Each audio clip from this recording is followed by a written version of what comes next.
Hoje é o Dia Internacional dos Povos Indígenas, então vamos falar sobre literatura indígena? Tem 3 formas diferentes de literatura que são relacionadas à literatura indígena, e só uma delas que é, de fato, literatura indígena. Vamos lá. Tem a literatura indianista, que é escrita por quem não é indígena. Ela representa o indígena como um personagem que geralmente é idealizado e romantizado.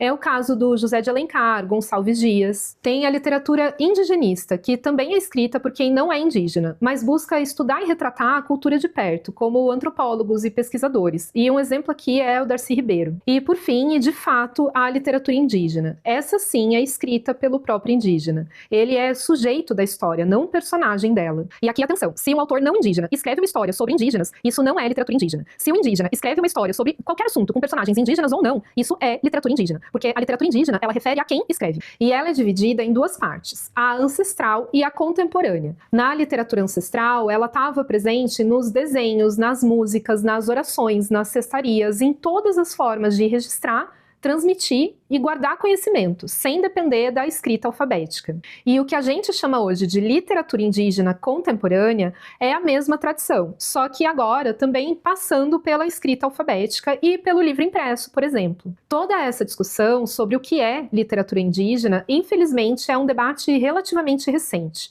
A literatura indígena só foi começar a ser reconhecida com a Constituição de 1988. A Constituição legitimou pela primeira vez o direito à terra, à saúde, à educação e à identidade indígena. Antes disso, a legislação tratava o indígena como povos que não eram civilizados e estavam nesse processo de transição para a civilização. Ou seja, não é a característica da oralidade ou a ausência da escrita alfabética que caracteriza uma literatura. Até porque, por exemplo, o trovadorismo foi um movimento literário na Idade Média reconhecido pela oralidade. Muitos filósofos gregos da antiguidade tinham os seus pensamentos transmitidos apenas de forma oral. É muito mais sobre quem pode ou não pode produzir conhecimento. E olha só o que muda quando um direito é reconhecido. Foi nessa mudança constitucional que a autoria indígena individual ganhou força e os autores indígenas puderam, por fim, ocupar esse espaço. A Eliane Potiguara, o Daniel Munduruku, Cacau Erá, Olívio Jecupé, Ailton Krenak, todos eles começaram a publicar nos anos 80 para 90.